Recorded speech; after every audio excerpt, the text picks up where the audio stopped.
سلام سلام كما يلهم الحمد لله خورا تملكتنا كما يلهم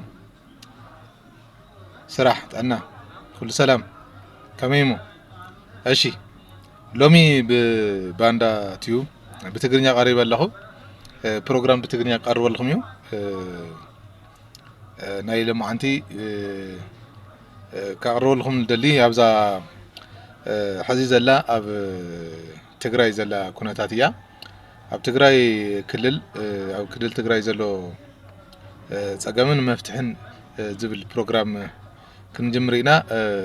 أو مسارة غير حواري تكوكم دلي بزولسا كمان لهم باندا تيوب شير كوبي لينك جبروا لي نخلو كبازح بتلاقي شير تتجبروا لي سبسكرايب ونجبرني ساوي حزي بزح سبسكرايب ونراخو كايكونن من البات نخلاتنا كتكم زخل حساب يلزارب زلخو من البات نسخون كترد لي زكبا عباد لوز تمسرته زي كونس عم مفتحي تمسرته انما نموغان وي نحد تقاويم كان خالق مدقاف زي كونس بوانانت عم مفتحي هي مسرت غير كزارب الخيل سلازي ناب حسابي كاتو كلخو ابز حلفه بزعوا باندان ترغم باندان انا نري نيرنا بامحارኛ حز خا بቋንቋ ትግርኛ ብዛዕባ ኣብ ትግራይ ዘሎ خلولاو ክዛረብ ስለል ደለኹየ ምናልባት ቅድሚ ኩሉ ልዕሊ ኩሉ ክዛረብ ዝደሊ ትግራይ መበቀል ስርዓተ መንግስትን ሃገረ መንግስትን እያ ትግራይ መበቀል ሃገረ መንግስትን ስርዓተ መንግስትን እዚ ኩሉ ክርዳ ኣለዎ ትግራይ ኣብ ጥንቲ ትግራይ ዝበሃል ከም ህዝቢ ከም ብሄር ወላ ኣያሃሉ ተማሕበረሰብ ነይሩ ተማሕበረሰብ ብኣክሱማውያን ስም ነይሩ ኣክሱማውያን ክባል ተሎ ከም ኢትዮጵያ ሓዚን ንብሎ ካብ ጫፍጫፍ ክሳብ መሪዩ ዝበፅሕ ሰፊሕ ማሕበረሰብ ዝነበረ እዩ ኣፍሪካ እውን ከም ሓድር ክገዝእ ዝነበረ ህዝቢ እዩ ግን እዚ ማለት ኣብ ሽዑ ሰዓት ነበረ ኣክሱማውያን ኣብዚ ሕዚ ዘሎ ብሄርተኛ ትግራዋይ እዩ ማለት ግን ኣይኮነን ምክንያቱ ኣክሱማውያን ክባል ተሎ ልክ ኣብዚ ሕዚ ሰዓት ኢትዮጵያውያን ተባሂሉ ዝፅውዕሉ ኩነታት ከም ዝኾነ ግን ክርደኩም ኣለዎ ማለት እዩ ስለዚ ኣብ ትግራይ ብጣዕሚ ዝሕፍር ኣብዚ ሰሙን እዚ ዝረአናዮ ኩነታት ኣሎ ማለት እዩ ካብ ምሁር ናብ ደደብ ስልጣን ሽግግር ተገይሩሎ ካብ ምሁር ናብ መሃይም ብጣዕሚ ዝገርም ናይ ትግራይ ጀነራላት ኩሎም ባህላዊ ጀነራላት እዮም ኩሎም ደገፍትናን ተቃወምትናን ለውጥ ደለይትን ዘይደለይትን ኩሎም ምእመናን መሃይማን እዮም ምንም ዓይነት ፍልጠት የብሉን እዚ ዝበሃል ፍልጠት የብሉን ካብ ውግእን ወረ ውግእን ወፃኢ ካል ምንም ዓይነት ክፈጥርዎ ዝኽእሉ ምንም ዓይነት ዓቕምን ፍልጠትን የብሉን ግን ብጣዕሚ ዝሕዝን ግን ትግራይ ረኺባቶ ዘይትፈልጥ ኣብዚ 50 ዓመት ውሽጢ ረኺባቶ ዘይትፈልጥ ክትረኽቦ ንቐጻሉ እውን ብጣዕሚ ስኡሉ ሬር ክኸውን ዝኽእል ዕድል ረኺባ ነይራ ዝተምሃረ بساينس زأمن بزمناويነት لأمن منأسي كسحب ዝኽእል ምኽንያታዊ ዝኾነ ዓቕሚ ዘለዎ ግለሰብ ወይ ከዓ መራሒ ረኺባ ነይራ ንሱ ድማ ጌታቸው ረዳ ነይሩ ጌታቸው ረዳ ንትግራይ ዘይኮነስ ንኢትዮጵያ ዘይኮነስ ንዓለም ብቑዕ እዩ ተባሂሉ ዝሕሰበሉ ብጣዕሚ ናይ ሕግን ናይ ፖለቲካን ምሁር እዩ ሓሳቡ ብቕንዕና ክገልጽ ዝኽእል ንሓቂ ተደሪኹ ዋጋ ክኸፍል ዝኽእል እሞ ድማ ዝሓሸ ለውጢ ክመጽእ ረብሓ ህዝብን ማሕበረሰብን መሰረት ገይሩ ክሰርሕ ዝደሊ መንእሰይ ነይሩ ግን ከስርሕዎ ኣይከኣሉን ቶም ጉጅለ ኣደመ ዝበሃሉ ምንም ከስርሕዎ ኣይከኣሉን ከስርሕዎ ዘይከኣሉ ምክንያት ክነግረኩም ሓደ ኣብ ትግራይ በሊሕ ማሕበረሰብ በሊሕ መናእሰያት ኣሎ ብጣዕሚ በላሕቲ ኣብዚ 60 50 40 ዓመት ተማሂሮም ጽሩያት መናእሰይ በላሕቲ ፖለቲከኛት ምሁራት ኣሎ ንሶም ናብ ስልጣን ከይመጹ ሓደ ትግራይ ክትልወጥ ዘይደልዩ ምዃኖም ምርዳእ ይከኣል እዩ ናይ ጉጅለ ኣደመ ሕወሓት ዝበሃል ማለት እዩ ካልኣይ ገበነኛታት ስለዝኾኑ ስልጣን ናብ ዘመናዊነት ወይ ከዓ ካብቲ ዓሌታዊ ኣተሓሳስባ ወይ ካብቲ ዓሌታዊ ውዳበ ናብ ፍትሓዊ ውዳበ ናብ መናእሰይ ናብ ዝተምሃረ ሓይሊ ናብ ሓድሽ ወለዶ ክሰጋገር እንዳሕር ደኣ ኮይኑ ንሶም ኣብዛ 50 ዓመት ውሽጢ ዝፈጸምዎ በደልን ወጽዓን ስለ ዘሎ ኣብቲ ህዝቢ ዘብጽሕዎ ግፍዕን ወጽዓን ስለ ዘሎ ተሓተቲ ምዃኖም 100% እርግጸኛ እየ ብጣዕሚ ዝገርመኩም ንሕና ከም ወለዶ ንሕና ንግደፎም እንኳን ተይናስ ህሊናኦም ክገድፎም ዘይኽእል ህሊናኦም ባዕሉ ክኸሰም ዝኽእል ፍጹም ነውሪ ዝኾነ ስራሕ ኣብ ልዕሊ ህዝቢ ትግራይ ፈጺሞም እዮም እዚ ማለት ኣብ ልዕሊ ህዝቢ ትግራይ ጥራሕ ዘይኮነስ ኣብ ልዕሊ ህዝቢ ኢትዮጵያ እውን በደል ፈጺሞም እዮም ግን ብቋንቋ ትግርኛ እውን ስለ ዝኾነ ከምኡ ድማ ኣብ ትግራይ መሰረት ገይርና ንዘራረብ ስለ ዘለና ብዛዕባ ትግራይ እየ ዝዛረብ ዘለኹ እቲ ሰልሳይ ከዓ ናይ ስልጣን ጻምእን ስልጣን ንውላዶም ምርካብ ድሌትን ስለ ዘለዎም እቲ ዓሌታዊ ጉጅለ ካጥፍእዎን ከጠፍእን ኣይኽእልን በቃ ንጌታቸው ክቃወምዎ ዝኽእል ብዘን ሰለስተ እዚአን ሓደ ዘመናዊነት ኣብ ኢትዮጵያ ኣብ ትግራይ ክመጽእ ኣይብሉን ማለት እዩ ንምንታይ ኣብ ትግራይ ዘመናዊነት ወይ ዘመናዊ ፖለቲካ ፍትሓዊ ፖለቲካ ናይ ዘመኑ ወለዶ መሰረት ዝገበረ ፖለቲካ እንድሕር ተፈጢሩ ትግራይ ትለምያ ተዓቢያ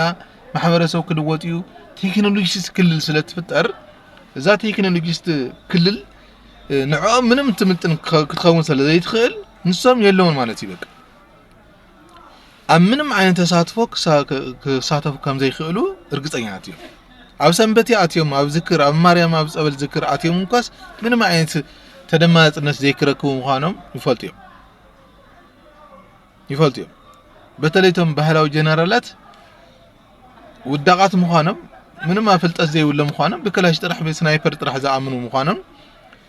እቲ ዘመናዊ ኣተሓሳስባ ድማ ካብ ክላሽን ስናይፐርን ወጻኢ ስለ ዝኾነ እዚኣ ክትመጽእ እንድሕር ኣኺላ እዚኦም ኤክስፓየር ዝገበሩ ምንም ካብ ጥቕሚ ወጻኢ ምዃኖም እርግጸኛ ስለ ዝኾኑ ናይ ባዕሎም ረብሓ ንምኽባር ክብሉ ነቲ ብዘመናዊ ኣተሓሳስባ ክጓዓዝ ዝደሊ መናእሰይ ናብ ስልጣንን ናብ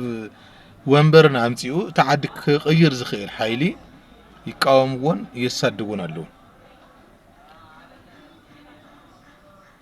ተኻለይቲ ገበነኛት እዮም ኢለኩም ኣለኹ ናቶም ገበን ሓደ ክልተ ኢልካ ዝዝርዝር ኣይኮነን ክነግረኩም ሓደ ኣብ 50 ዓመት ደኽታም ካብ ስልጣነን ካብ ትምህርትን ካብ ዘመናዊነትን ወጻኢ ዝገበረ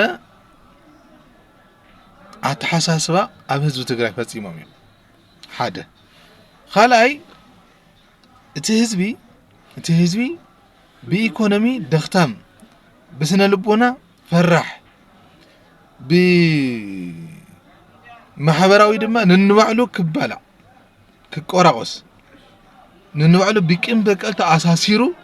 ምንም ዓይነት ርክብ ከይህልዎ ንኣብነት ሓደ ንሓሙሽተ ዝበሃል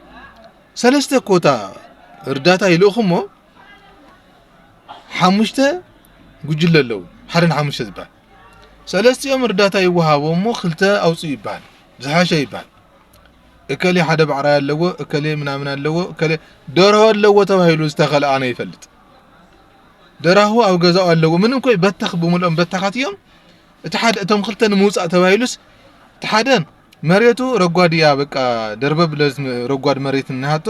ወላይ ትብቆል ረጓድ መሬት እያ ክትኣቱ ከላ ድሐሸት እያ ተባሂሉ ጹር በተስፋ ኮይ ክትኣቱ እያ ተባሂሉ እቲ ሓደ ከዓ ኣብ ገዛኡስ ደርሆ ኣለዋ ተባሂሉስ ተርዳታ ክኽላእ ተገይሩ ማለት እዩ እቶም ሰለስተ ኾነ ተባሂሉ ነንባዕሎም ደቅኖ ከይነጋገሩ ኣፈላልይዎም ተሪፍ بمحبراوي بإيكونومي دختم بمحبراوي زي الرخاون النوعلو تقايمة ببوليتيكا قاعة دنقار محبرسب فرح نوعهم طرح لو كدنق زخيل كاو وصاي منم كحاسب زي يخد محبرسب فطيرم ذكر دوكم لو كردوكم لو كل تجراوي كنك حلو بسرو كاو ولادهم دك ولادهم نقول بسرو كنك حنيهم نعدم كله مالتي بوليتيكا قاعة نحوكا يخون نبخا يخون نحفتخا يخون أتحاسو أتخكل تزيخونو مقوام ساينساوي بك بوليتيكال ساينس أبز مندنا يمسرت بوليتيكال ساينس أبكي ما يمسرت أبرح حات راح يمسرت أبرح حات راح بيرسونالي أيدلم أيكون كرتا بيرسونالي يكون زي مسرت حبراوي ربحة حبراوي تقوم مسرت قبري بوليتيكا مال